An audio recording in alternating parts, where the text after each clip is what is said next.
अस्सलाम वालेकुम। मैं इब्रार अहमद महर एडवोकेट। इमरान खान ने अडयाला जेल से नौजवानों के नाम एक बहुत ही अहम पैगाम दिया है जो उनके ट्विटर अकाउंट से अपलोड किया गया। इसकी तफसीलात थोड़ी देर तक आपके साथ शेयर करते हैं, लेकिन इससे पहले जो चंद अहम खबरें हैं वो डिस्कस कर लेते हैं। एक बात तो ये है कि मुराद सईद के कागजाती नामजदगी कौमी असम्बली की दोनों नशिस्तों से मुस्तरद कर दिए गए हैं। इसकी तफसील कुछ इस तरह से है कि पाकिस्तान तहरीक इंसाफ के रहनुमा और साबक रुकन कौमी असम्बली मुराद सईद ने कौमी असम्बली के हल्का NA 2 और NA 4 से कागजाती नामजदगी जमा करवाए थे, जो कि मुस्तरद हो चुके हैं। साबक वफाकी वजीर मुराद सईद की जन्म से उनके वकला ने कौमी असम्बली के दोनों हल्कों से उनके कागजाती नामजदगी जमा करवाए थे। इसमें यह भी बताया जाता है कि PTI के रहनुमा मुराद सईद के कागजाती नामजदगी पर इतराज़ात किए गए हैं कि वो इश्तिहारी हैं और मुतअद्दद मुकदमात में मतलूब हैं, लिहाजा दोनों हल्कों से मुराद सईद की कागजाती नामजदगी मुस्तरद कर दिए गए हैं। इसमें यह भी आपको बता दें कि चंद रोज कबल इंसदादे दहशतगर्दी अदालत में पेश न होने पर पुलिस की दरखास्त पर नादरा ने तहरीक इंसाफ के रहनुमा मुराद सईद, आजम सवाती और हमाद अदर समेत 9 मई के वाकयात में मुलव्वस 18 इश्तिहारियों के शनाख्ती कार्ड ब्लॉक कर दिए हुए थे। अच्छा जी, इसके अलावा कागजात नामजदगी की जांच पड़ताल का आज आखिरी रोज है। कागजात नामजदगी मंजूर या मुस्तरद होने की सूरत में अपील 3 जनवरी तक की जाएगी। अपीलों पर ट्राइब्यूनल 10 जनवरी तक फैसला करेगा। उम्मीदवार अपने कागजात 12 जनवरी तक वापस ले सकेंगे। उम्मीदवारों को इंतखाबी निशान 13 जनवरी को दिए जाएंगे। आम इंतखाबात 8 फरवरी को होने वाले हैं, जिसमें इलेक्शन कमीशन के मुताबिक मुल्क भर में 28,626 कागजात नामजदगी जमा करवाए गए हैं। अच्छा, इसके अलावा जी पाकिस्तान तहरीक इंसाफ के चेयरमैन बैरिस्टर गौहर साहब ने अपनी एक स्टेटमेंट दी है जो कि बड़ी इंपॉर्टेंट है। उन्होंने इस खदशे का इजहार किया कि वो कहते हैं कि कोशिश की जा रही है कि PTI से बल्ले का निशान वापस ले लिया जाए। उन्होंने कहा कि अगर PTI के पास बल्ला ही न रहे तो फिर इलेक्शन लड़ने का क्या फायदा, क्योंकि किसी भी पार्टी का जो निशान होता है वही उसकी पहचान होती है, वही उसकी शनाख्त होती है। लेकिन उन्होंने कहा कि ये कोशिश की जा रही है कि PTI के पास बल्ला ही ना रहे। अगर बल्ले का निशान वापस ले लिया जाता है तो 227 मखसूस नशिस्तें किधर जाएंगी? हम अदलिया को अभी से बता रहे हैं कि ये बड़ी साजिश हो रही है। इतनी बड़ी पार्टी को पॉलिटिकल प्रोसेस से निकालना ये डेमोक्रेसी को डीरेट करने की साजिश होगी। बराए मेहरबानी इस पर नजर रखें और इसके लिए इकदाम करें। बैरिस्टर गौहर साहब ने अदलिया से ये रिक्वेस्ट की है और मैं समझता हूँ कि उनकी ये रिक्वेस्ट बिल्कुल दुरुस्त है। अदलिया के सामने है सारी सूरत, जिस तरह से PTI के खिलाफ क्रैकडाउन किया जा रहा है, उनके लोगों को पकड़ा जा रहा है, उनके खिलाफ मुख्तलिफ झूठे मुकदमात बनाए जा रहे हैं और तहरीक इंसाफ को बल्ले से के निशान से महरूम करने की कोशिश की जा रही है। जिस तरह के पाकिस्तान तहरीक इंसाफ की इंट्रा पार्टी इलेक्शन को इलेक्शन कमीशन ऑफ पाकिस्तान ने कल अदम करार दे दिया था और बल्ले का निशान वापस ले लिया था, जिसके खिलाफ पाकिस्तान तहरीक इंसाफ पेशावर हाई कोर्ट में उन्होंने रुजू किया और हुक्म इम्तनाई हासिल किया, बल्ले का निशान वापस मिला। लेकिन अब एक बार फिर इलेक्शन कमीशन ऑफ पाकिस्तान ने ये डिसाइड किया कि वो इंट्रा कोर्ट अपील में जाएंगे और ये खदशा ज़ाहिर किया जा रहा है कि हो सकता है कि एक बार फिर election commission of Pakistan Tehreek Insaf से बल्ले का निशान वापस लेने में कामयाब हो जाए। लेकिन बस बहरहाल देखते हैं इसमें क्या होता है। लेकिन मैं समझता हूँ कि ये पाकिस्तान के अंदर जिस तरह का माहौल बना हुआ है, जिस तरह से तहरीक इंसाफ के लोगों को बाहर नहीं निकलने दिया जा रहा, उन्हें इलेक्शन नहीं लड़ने दिया जा रहा, उन्हें कोई प्रोग्राम करने, उन्हें बोलने नहीं दिया जा रहा है, उनके खिलाफ झूठे और बेबुनियाद मुकदमात बनाकर उनको पकड़ा जा रहा है, उनको लापता किया जा रहा है, उनको अगवा किया जा रहा है और उनको झूठे मुकदमात में मुलव्वस करके जेलों के अंदर बंद किया जा रहा है, उनको इलेक्शन ही नहीं लड़ने दिया जा रहा। मैं समझता हूं कि जिस तरह से पाकिस्तान तहरीक इंसाफ को एक तरफ साइड लाइन करके खुडे लाइन लगा के ये इलेक्शन 8 फरवरी 2024 को करवाए जा रहे हैं, ये इलेक्शन नहीं है। ये समझता हूं मैं ये समझता हूं कि ये पाकिस्तानी कौम के साथ एक बहुत बड़ा धोखा हो रहा है और फ्रॉड हो रहा है। ये इलेक्शन नहीं है। पाकिस्तान के तरीक में इस तरह की कोई भी ऐसी मिसाल नहीं मिलती कि किसी एक पार्टी को आप एक खुडे लाइन लगा दें और दूसरी पार्टी को आज़ादी हो कि वो इलेक्शन लड़ सकें या आज़ादी के साथ कागजात नामजदगी जमा करवा सकें, आज़ादी के साथ अपने प्रोग्राम और जलसे कर सकें, तकरीर कर सकें। लेकिन किसी एक मखसूस पार्टी के ऊपर आप पाबंदी लगा दें कि वो घरों से बाहर भी नहीं निकल सकते, उनके उम्मीदवार वो इज्जत के साथ कागजात नामजदगी जमा नहीं करवा सकते। कागजात नामजदगी जमा करवाएं तो पुलिस उनको पकड़ लेती है, उनसे कागजात नामजदगी छीन लिए जाते हैं, फाड़ दिए जाते हैं। अगर रिटर्निंग ऑफिसर के पास जाएं तो वो कहता है कि जी मैं ऊपर से मेरे ऊपर प्रेशर है, मैं आपके कागजात ले ही नहीं सकता। बैंकों में फीस जमा करवाएं तो वो वहां कहते हैं कि जी हमें ऊपर से डर है कि हम आपकी फीस जमा नहीं कर सकते। ये जिस तरह से इलेक्शन करवाए जा रहे हैं, ये इलेक्शन नहीं है, ये एक ड्रामा है, ये एक स्टेज प्ले है। इस तरह के इलेक्शन को बिल्कुल भी पाकिस्तानी कौम तस्लीम नहीं करेगी।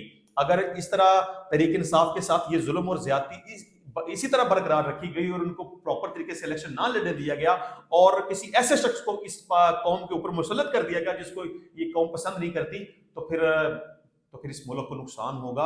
اس پاکستان کے ادارے عدلیہ سب کو یہ بات سوچنی پڑے گی، عدلیہ کو خاص طور پر میں سمجھتا ہوں کہ اپنا رول ادا کرنا پڑے گا، اس کو اپنی حیثیت بنوانی پڑے گی۔ اگر عدلیہ اس ٹائم کے اوپر خاموش رہی اور عدلیہ نے اپنا کردار بھرپور طریقے سے ادا نہ کیا تو پھر خدا نخواستہ اس میں بہت نقصان ہوگا، پاکستان کو بہت نقصان ہوگا۔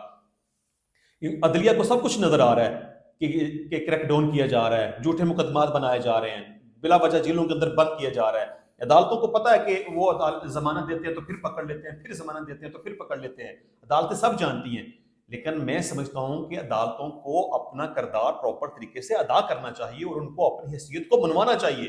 عدالتوں کے فیصلے پہ کوئی عمل کرتا ہے یا نہیں کرتا، لیکن توہین عدالت کی کارروائی بھی کرنی چاہیے۔ اس میں جو بھی ادارے ملوث ہیں ان کو عدالتوں کے اندر بلانا چاہیے۔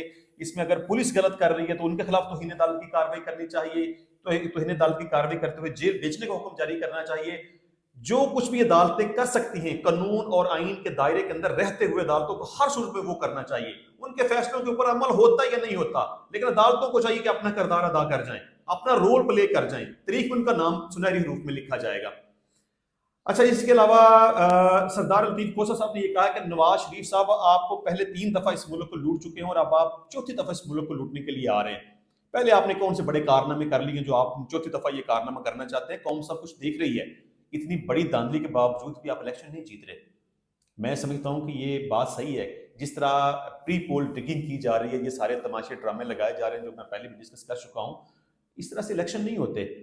اتنی بڑی دھاندلی الیکشن سے پہلے اتنی بڑی دھاندلی کی جا رہی ہے، اور میں پھر ایک بار یہ کہتا ہوں کہ ایک ایسے شخص کو پاکستانی قوم کے اوپر مسلط کرنے کی کوشش کی جا رہی ہے کہ جس کو پاکستانی قوم پسند ہی نہیں کرتی۔ میں اب مجھے یاد آ گیا کہ مریم نواز کا بائی چانس فیس بک کا پیج میرے سامنے آ گیا، آل کہ اس میں جتنے بھی فالوورز تھے وہ تو مریم نواز کے تھے نا۔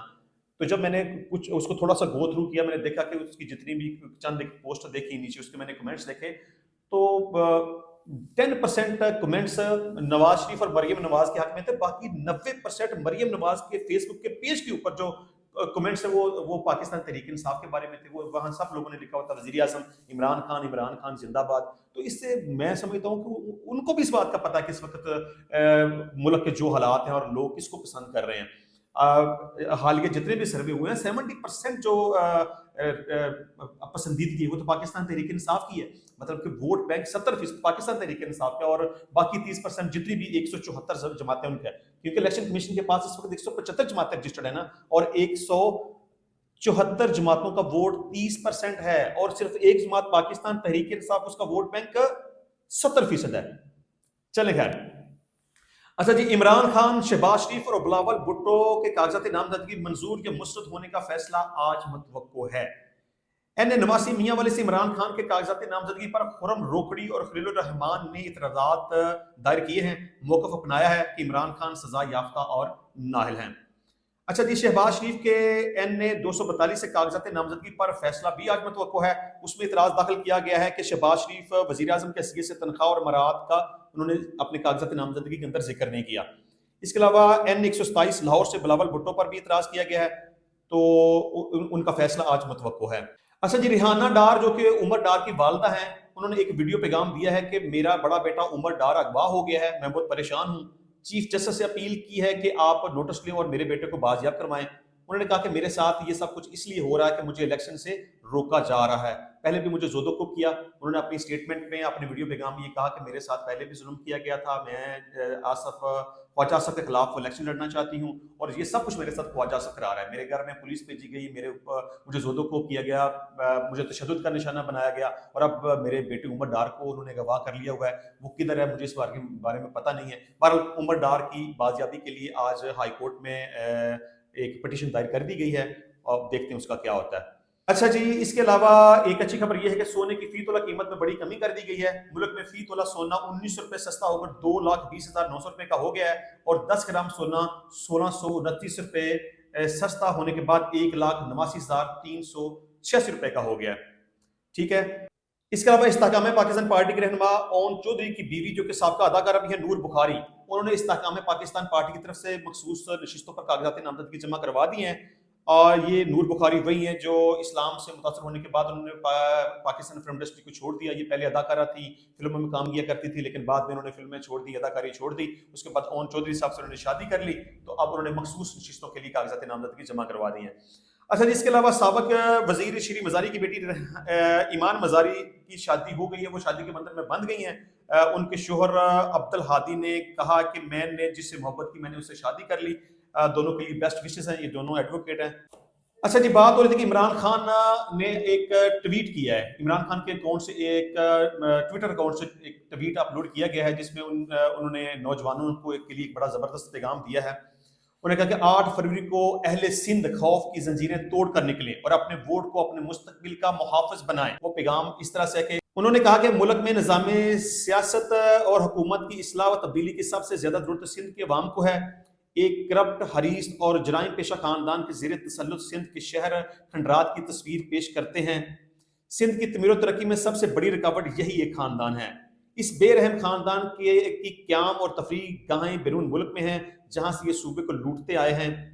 सिंध के अवाम का पैसा लूटकर ये खानदान अमारात में ऐश करता है, जबकि अहले सिंध बुनियादी वसाइल के लिए तरसते हैं।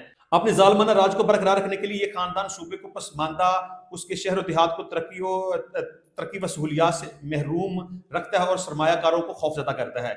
इस मुजरम खानदान की वजह से मकामी कारोबारी हजरात भी पैसा बाहर मुंतकिल करने पर मजबूर हैं। इनकी बदइंतजामी और बेरहम राज के बाद महज 6 वर्ष की मुद्दत में कमोबेश 10.4 अरब डॉलर्स दुबई मुंतकिल हुए। मुल्क भर की तरह सिंध में भी सियासी शौर अपनी बुलंदियों को छू रहा है और सूबे के अवाम इस खानदान से दायमी निजात के लिए तैयार हैं। सिंध के नौजवान अपने मुस्तकबिल के लिए आगे आएं और क़यादत का फरीज़ा सर अंजाम दें। मुल्क भर की तरह सिंध में भी नौजवानों को अवामी नुमाइंदगी और क़यादत की जिम्मेदारी सौंपेंगे और बड़ी तादाद में नए चेहरों को इंतखाबी मैदान में उतारेंगे। 8 फरवरी को अहले सिंध खौफ की जंजीरें तोड़ कर निकलें और अपने वोट को अपने मुस्तकबिल का जामन और मुहाफ़िज बनाएं।